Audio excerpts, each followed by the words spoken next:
Hey everyone, welcome to the horror show. I'm Cecil Laird. I'm Hamid Fuego. Hey, I'm Eric Harrison from the Death Twitch. We are here to do a review, a Patreon requested review of Monster Squad. Monster Or Squad. The Monster Squad, I Yes, guess. right. We just rewatched this. We did a commentary on it, which should be released at the same time as this. We always do it that way. So if you want to watch us watch it and commentate on it, feel free to do so. But we are going to talk about it, and I'll start off and say I think this movie fully holds up. Amen, I mean, brother. it is so much fun, so like cheesy at parts, but in like the best Very kind much of so. 80s way. I mean, down to the rap final song, Yes! you know, for the You credits. have to have it. But the Stan Winston creature design holds up. Everything about this movie, I think, holds up, and it's short and sweet at an hour and 22.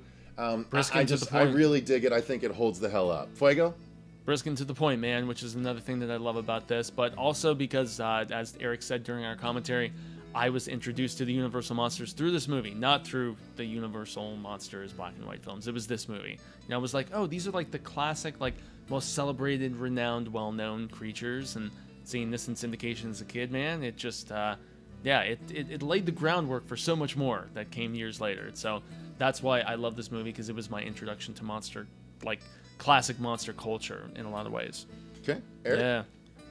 Yeah. It does hold up, and it's very interesting to have watched it as a kid and then see it again as an adult. It may still have a very similar impact, but you see it sort of from a different perspective. Totally. And as people that are interested in filmmaking, I was watching it and thinking they did a really good job of aiming it at children, and all of the kid logic and the choices they made. I might have tried to make a movie like this, and I wouldn't have done nearly as good of a job because I would have overcomplicated things, and they kept it, grounded and level. It's like Universal Monsters, bad guys, and they got to take them out. But yeah, all the monsters look really good. Dracula could have used a tiny bit of work, but even he was still at least represented classic Dracula. And the effects were all good. Yeah, just all around pretty cool. It was a fun commentary. I want to say that.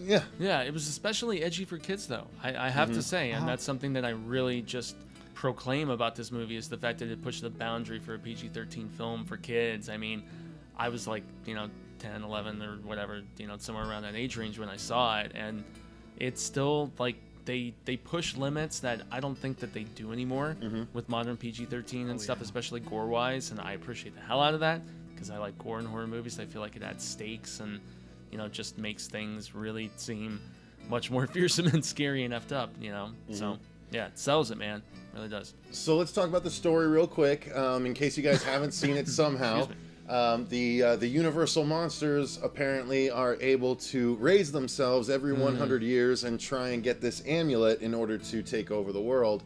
And this century, it is this group of kids, a la Stranger Things, if we have to use something from 20 years later, that is trying to approximate what they were doing. Yeah, but you can see where a show like that got its inspiration was from stuff like this. And Stand Same By as Me Summer of and- '84, and that's yeah. a hot topic right now. Very, very on task with what they did in the there's the treehouse, classic treehouse set, which between this and The Sandlot was a lot of what I imagined myself playing in as a kid. Yeah, what's crazy is that this movie went into production before Stephen King's It came out, or it was like right about the same time, like 86, 87, and so these are like different ideas concurrently going down, and obviously they're kids in the 50s in It, but I mean monster obsessive kids, all the classic tropes and stuff like that. I mean, they wear their king heart on their sleeves in this film, and I love that because of my affinity for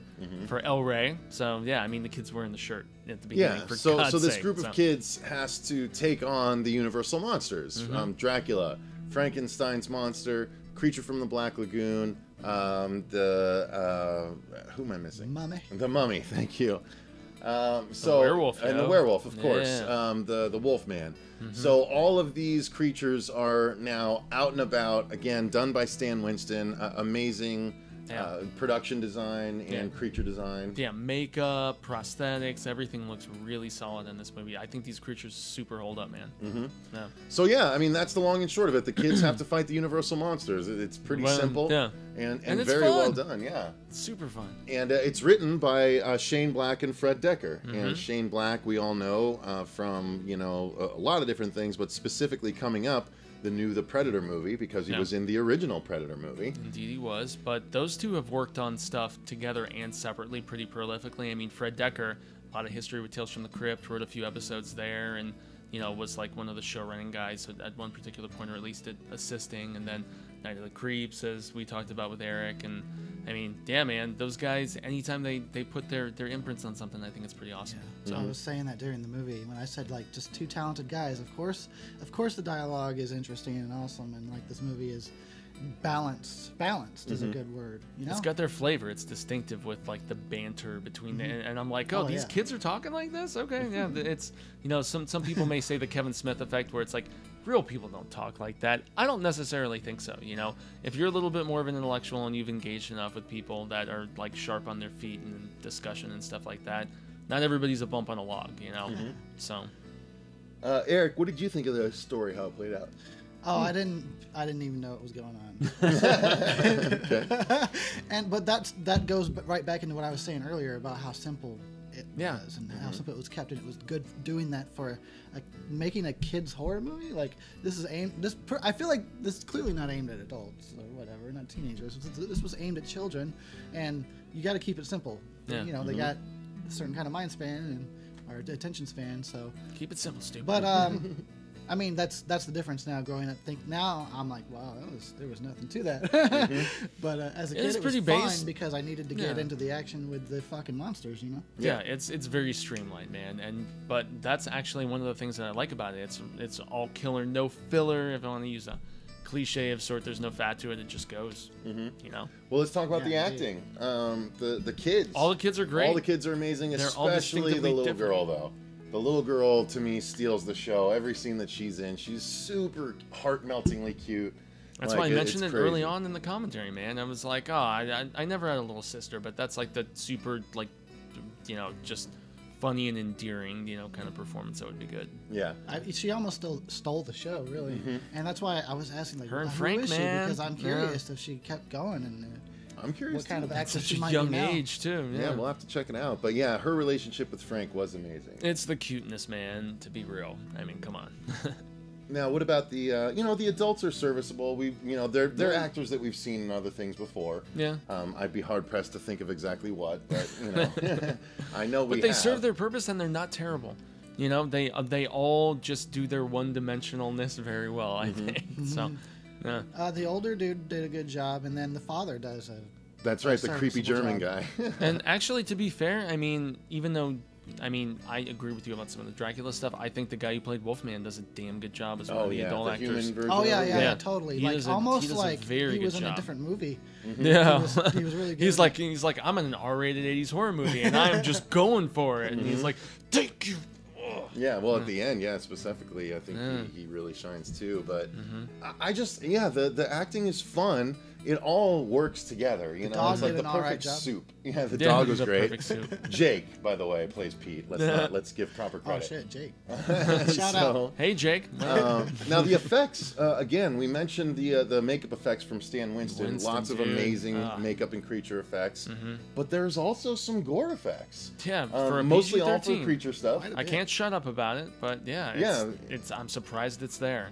But it's so effective too. Like literally, not just bullet holes, but like bullet wounds that are like puncture wounds of like crosses through chests and stuff like that, and not like weird colored off blood, like red blood, red blood, and amputated limbs and stuff. Yeah, that Wolfman scene where he reassembles is so dope. I still love that bit. I think it's great. I think it's well done. Too, and with the shadow, when you see it fully coming back and that's together. the way you would want to do that kind of scene too. Exactly, like by shadow. Like that's the perfect way to have done that. Yeah, so you don't have to try and the make Drac transformation and too. You can leave it in the kids' imagination to like they get an idea, but then they could fill in the gaps. Yeah, that is really good filmmaking. Well, so. and that's where I can forgive some of the silly dialogue and stuff earlier too. You know, where it's like, you know, like bandage wad or whatever the hell the kid was saying at one particular point. Bandage breath, something stupid. You know, Band-Aid breath. Band-Aid breath. And it's like, you know, that's the kind of stuff that when I was that age we would have come up with because we weren't smart back then. No, we certainly weren't. You know, we were not as clever as we are now. Hopefully, or maybe we're on par. I don't know, but you know, maybe we leveled out. But yeah, man. I mean, effects-wise, performance-wise, I mean, all out. I do enjoy the hell out of this movie. I do for an overall impression. All right. So yeah. Well, and then the music. You know, very 80s. Yeah.